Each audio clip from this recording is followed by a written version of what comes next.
Selamat pagi anak-anakku, bertemu kembali dengan pembelajaran bimbingan dan konseling ya saat ini. Kita akan belajar tentang komunikasi efektif.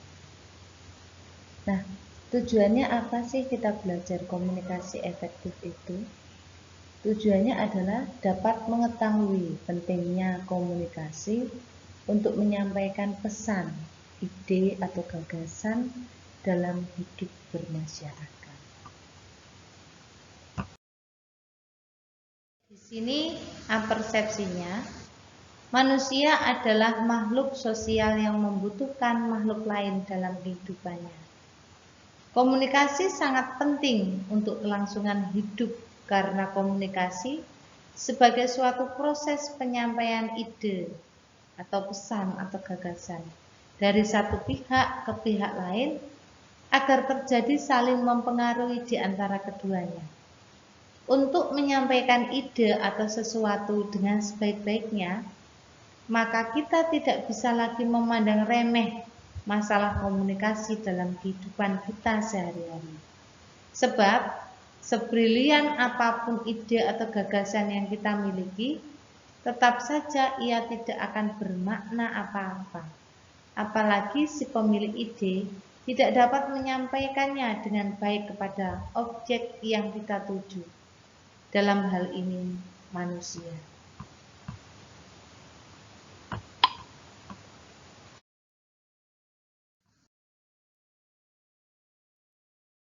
Sekarang elemen-elemen atau unsur-unsur yang terdapat dalam komunikasi.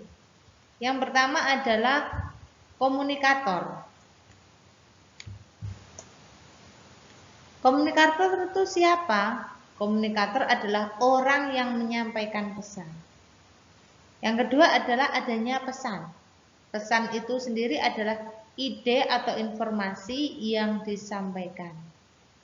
Medianya apa? Media sebagai sarana komunikasi. Nah komunikan atau audien, pihak yang menerima pesan, umpan balik, respon dan komunikan terhadap pesan yang diterima. Jadi umpan baliknya, jika kita menyampaikan say hello, ya say hello. Nah, komunikan nanti akan memberikan umpan balik apa? Tetapi mereka akan memberikan say hello juga, hai, hello, dan lain sebagainya. Itu respon atau umpan balik yang mereka sampaikan atau komunikan sampaikan. Next.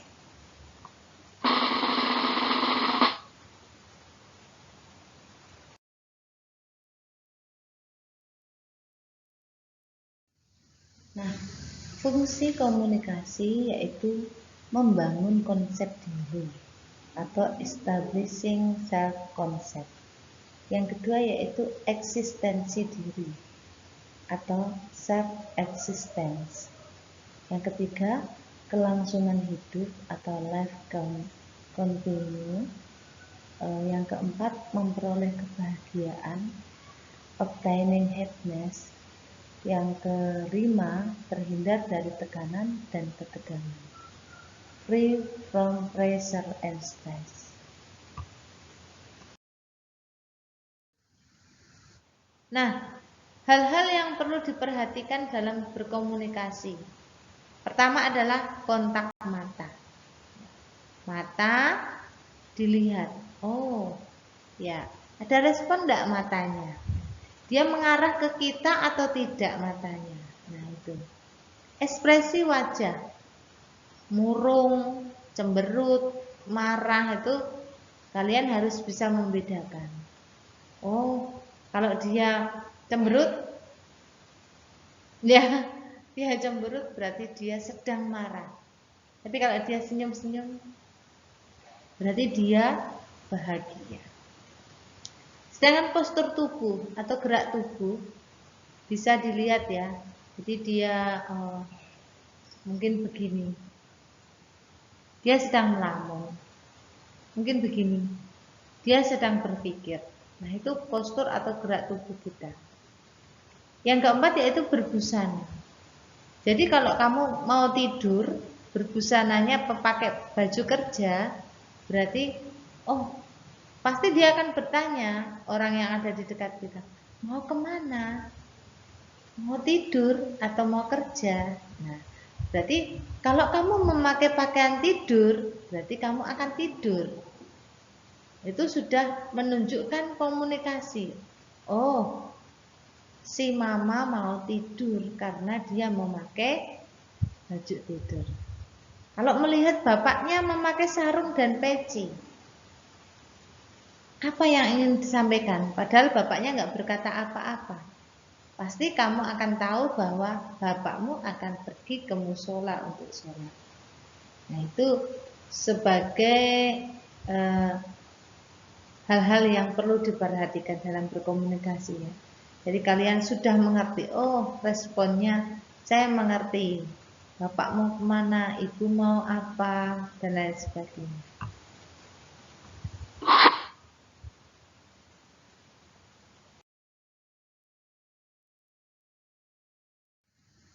Kesalahan dan hambatan dalam berkomunikasi. Dari pihak pengirim pesan, ya, ini ada kesalahan atau hambatannya. Misalnya dari pihak pengirim pesan berbicaranya terlalu cepat, jadi sulit dimengerti. Apa sih aku mau sing diomongno, nah gitu. Yang kedua, dalam satu pesan terdapat banyak gagasan yang kadang-kadang tidak berhubungan sama sekali. Jadi pesan yang disampaikan terlalu banyak. Jadi yang menerima pun akan sulit untuk mencerna atau menginterpretasikan. Oh, apa sih yang diomong mau? Misalnya tentang khotbah atau tentang bercerita atau tentang apa yang namanya mengungkapkan perasaan.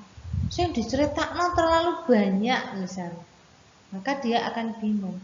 Tidak to the point, poin-poinnya apa, tidak dijelaskan, maka di situ akan terjadi kebingungan atau kesalahan atau hambatan yang sulit untuk diterima. Yang ketiga yaitu pernyataan yang terlalu pendek sehingga sulit dipahami. Begitu juga dengan sebaliknya. Kalau tadi terlalu panjang, ini terlalu pendek. Baru ditinggal lihat HP sebentar, apa mau? Apa yang dia bicarakan? Nah, itu jika terlalu pendek, baru ditinggal sebentar, sedetik saja, maka Anda akan ketinggalan. Nah, yang keempat yaitu pesan yang disampaikan tidak sesuai dengan sudut pandang si penerima. Jadi pasti terjadi miskomunikasi. Apa yang dia sampaikan tidak sesuai dengan apa yang dia harapkan. Yang kelima, kemampuan berbahasa yang kurang baik. Nah, biasanya kalau ada anak yang sulit bicara, biasanya kita juga sulit memahami. Nah, dia juga dalam menangani anak-anak yang diajak bicara diam saja, itu pasti akan lebih cenderung kesulitan. Dan lebih mudah juga untuk anak yang mau bertumbuh, anak yang mau berkembang. Mereka kalau diajak bicara nyambung, ya, itu sudah jelas. Tapi kalau anak ini diajak bicara sulit, nah, suatu saat jika dia sudah dewasa, dia juga akan mengalami kesulitan-kesulitan karena dari awal dia sudah sulit untuk berkomunikasi. Itu ya, jelas ya. Next, selanjutnya.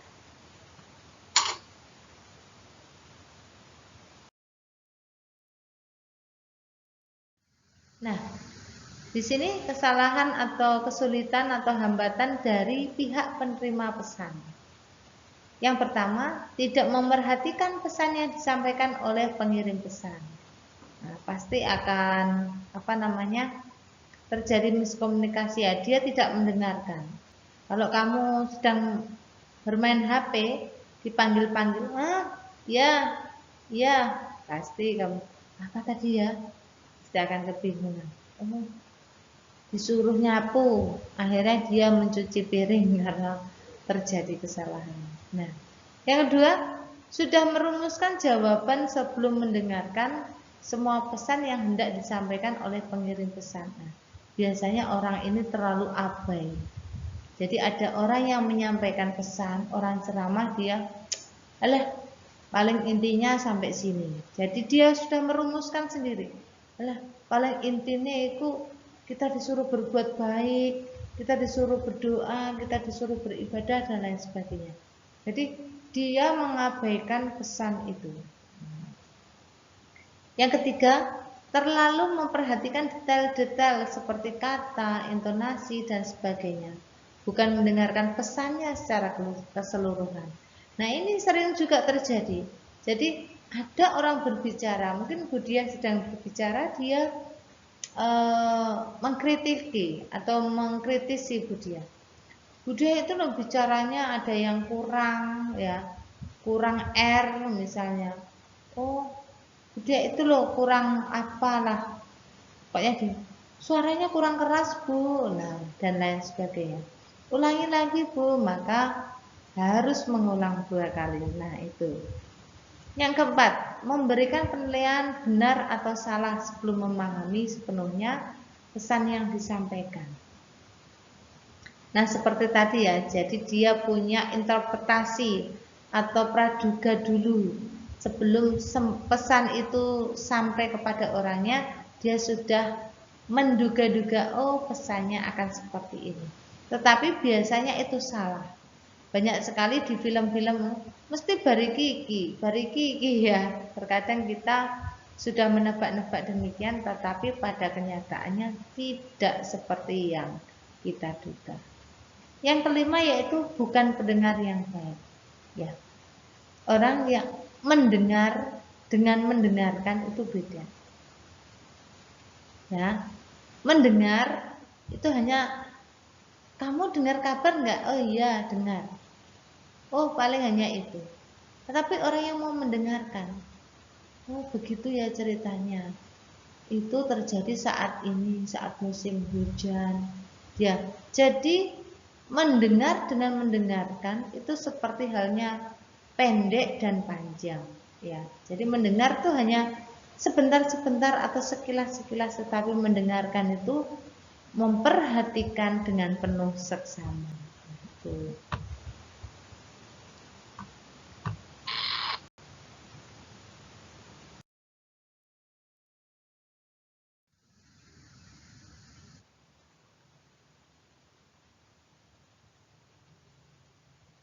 Selanjutnya yaitu tips membangun komunikasi yang efektif.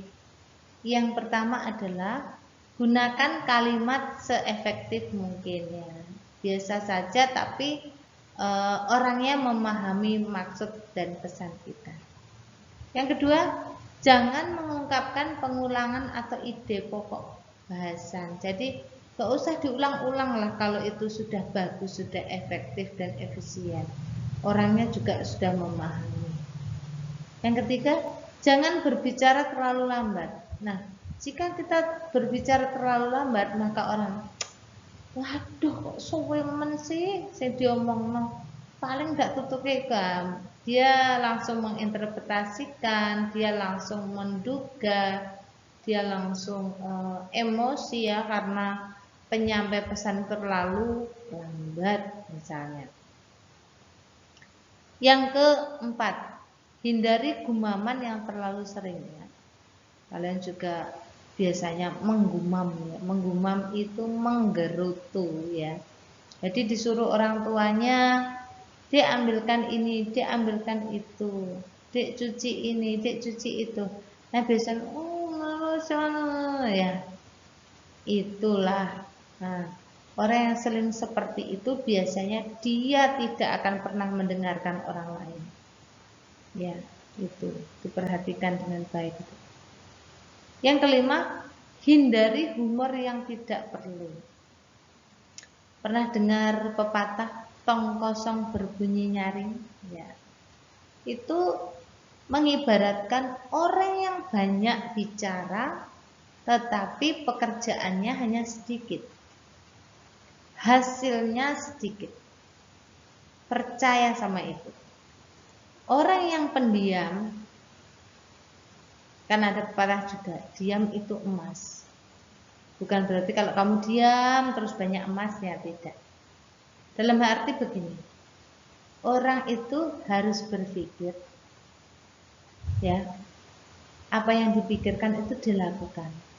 Tidak usah mencari kata-kata humoris, tetapi pada akhirnya kalah gak ono apa-apa nih, istilahnya begitu. Ya, tidak perlu. Terlalu banyak humoris juga tidak baik. Jadilah orang yang serius.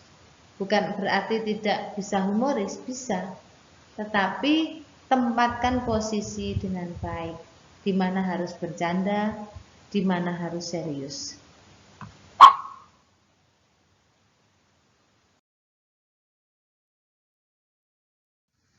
Nah, menjadi pembicara yang baik. Pertama, berhenti dan berpikir sebelum kamu mulai berbicara. Jadi apa yang ingin kita sampaikan sudah ada di kepala kita. Oh, aku nanti yang pertama mau ngucapin terima kasih, ucapan terima kasih kepada Pak Petinggi, kepada Pak Presiden, kepada orang-orang yang datang di hari ini. Yang kedua, aku ingin mengucapkan selamat atas keberhasilan para panitia dan lain sebagainya. Jadi kita sudah punya rancangan. Jadi plek. Jadi apa yang kita pikirkan, apa yang akan kita ucapkan sudah ada di mindset otak kita. Jadi supaya lebih efektif, waktu yang kita gunakan juga sempurna ya. Hanya 5 menit tapi sudah mengatakan seluruhnya apa yang ada di kepala kita. Itu luar biasa itu. Tidak usah bertele-tele ya. Jangan suka bertele-tele. Oh, dikasih pepatah dan lain sebagainya lebih memperpanjang waktu, tetapi yang disampaikan nol besar. Jangan sampai seperti itu. Yang kedua, katakan apa yang kamu maksudkan dan yakini apa yang kamu katakan.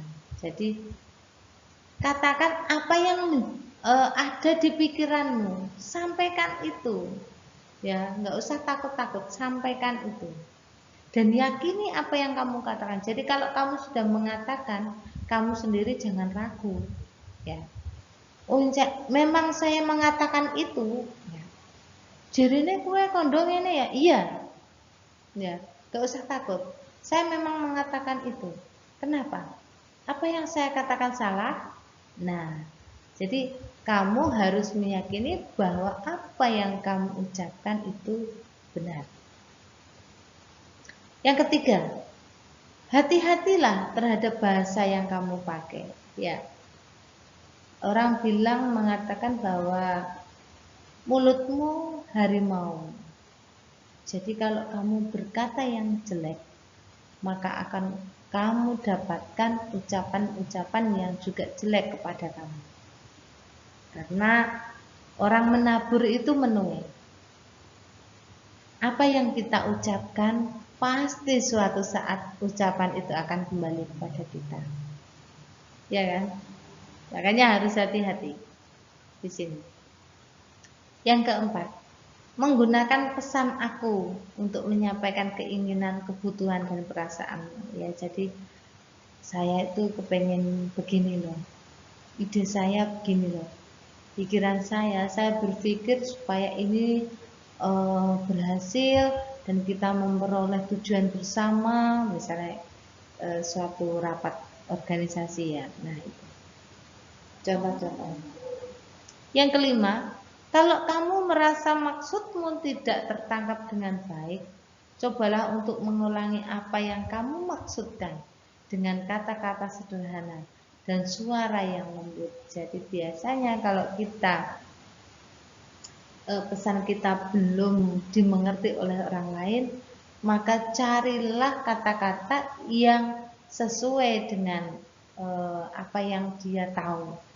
Jadi misalnya kita menggunakan bahasa-bahasa yang keren, bahasa-bahasa Inggris misalnya, tetapi orang lain yang mendengarkan, tidak mengerti bahasa kita. Maka istilahnya apa ya? Ada miskomunikasi. Jadi cobalah berkomunikasi, sesuaikan dengan komunikan, ya, komunikan. Atau orangnya itu mengerti nggak sih, ya, gitu. Ya, kalau kamu merasa maksudmu tidak tertangkap dengan baik, nah itu tadi ya. Selanjutnya, periksalah nada bicaramu. Nah, bicaramu itu keras, lembut, tergesa-gesa, ayo cepet ini kan, dan lain sebagainya. Maka orang yang mendengarkan akan merasa gugup, orang yang mendengarkan akan merasa bingung, dan lain sebagainya. Maka ucapan atau komunikasi yang kita sampaikan betul-betul harus bernada bagaimana, ya, supaya kamu bisa memahami itu. Selanjutnya 7. Cobalah untuk melihat situasi dari sudut pandang orang lain. Nah, itu harus ya. Jadi orang itu sedang menangis, kamu malah datang dengan tertawa-tertawa. Kok kamu gak mengerti sih? Ada orang kehilangan, hehe, saatnya ya kehilangan. Loh, kamu kok bahagia? Ini gimana? Kalau ada orang kehilangan motornya misalnya, maaf ya, prihatin ya, itu ceritanya gimana sih kok bisa hilang? Harusnya kan kita berbicara dari sudut pandang orang lain itu. Nah, yang terakhir yaitu buatlah daftar perasaan. Daftar perasaan di sini kalian diharapkan supaya memahami, ya, perasaan orang tersebut. Daftar perasaan itu ya, senang itu bagaimana, sedih itu bagaimana, marah itu bagaimana, apa yang harus kamu lakukan, apa marah-marah terus atau bagaimana. Nah, selanjutnya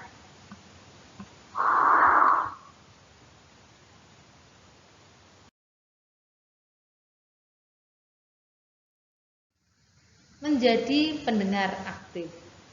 Di sini yang pertama adalah lakukan dan pertahankan kontak mata. Jadi kontak mata selalu dijaga ya. Kamu dan orang yang ingin kamu ajak bicara, matanya harus saling bertemu. Kalau kamu tidak melihat orangnya secara langsung, kamu mengarahkan pandangan ke orang lain, maka orang lain itu akan kecewa dan dianggap kamu abai, ya. Yang kedua yaitu tunjukkan bahwa kamu menaruh perhatian dengan sesekali menganggukkan kepala, menggumam ya, ya. Atau melontarkan komentar-komentar pendek. Ah, keren. Ya, bagus, selamat ya. Oh iya, luar biasa kamu ya, luar biasa. Nah, misalnya hal-hal yang pendek-pendek tapi dia terus berbicara, jadi dia juga termotivasi saat kamu mengatakan hal-hal yang demikian.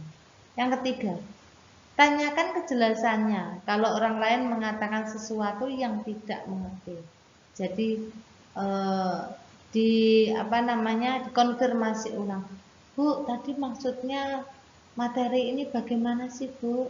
Dikerjakan secara terpisah atau dijadikan satu? Lah, boleh ditanyakan kembali, istilahnya konfirmasi kepada orangnya lagi.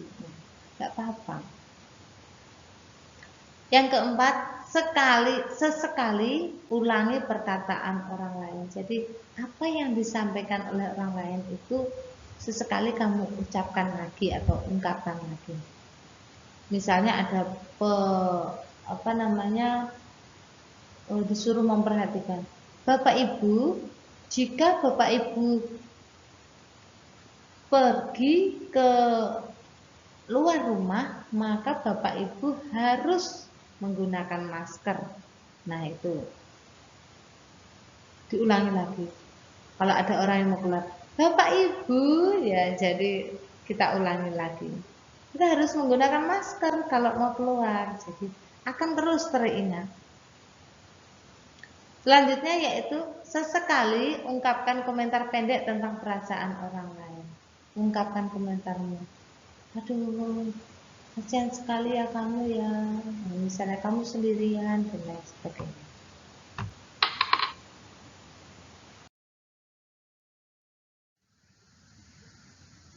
Nah, pekerjaan-pekerjaan apa yang memerlukan kemampuan berkomunikasi lisan itu? Misalnya bidang pendidikan, guru, dosen, mentor, tutor, instruktur, widya iswara ya.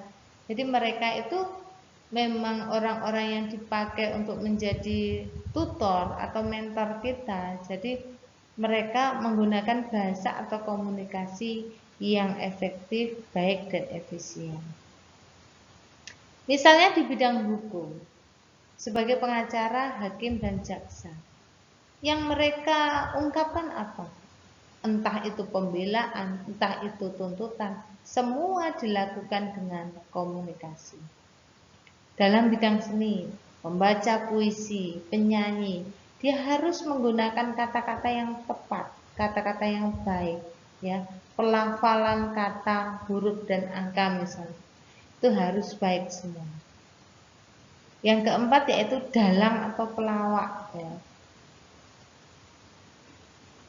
Misalnya bidang penerangan atau broadcasting itu biasanya membutuhkan komunikasi yang lebih dan lebih lagi, karena kalau tidak begitu maka tidak akan terjadi sesuatu yang baik hasilnya. Yang kelima yaitu reporter atau pembawa acara atau talk show, motivator, pembaca berita, juru kampanye, penyiar radio, master of ceremony ya, MC ya, master of ceremony itu MC.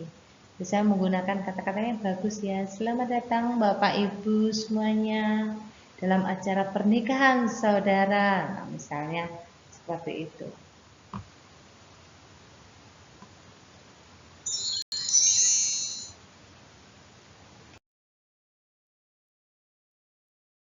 Nah, alat yang membantu kegiatan berkomunikasi lisan.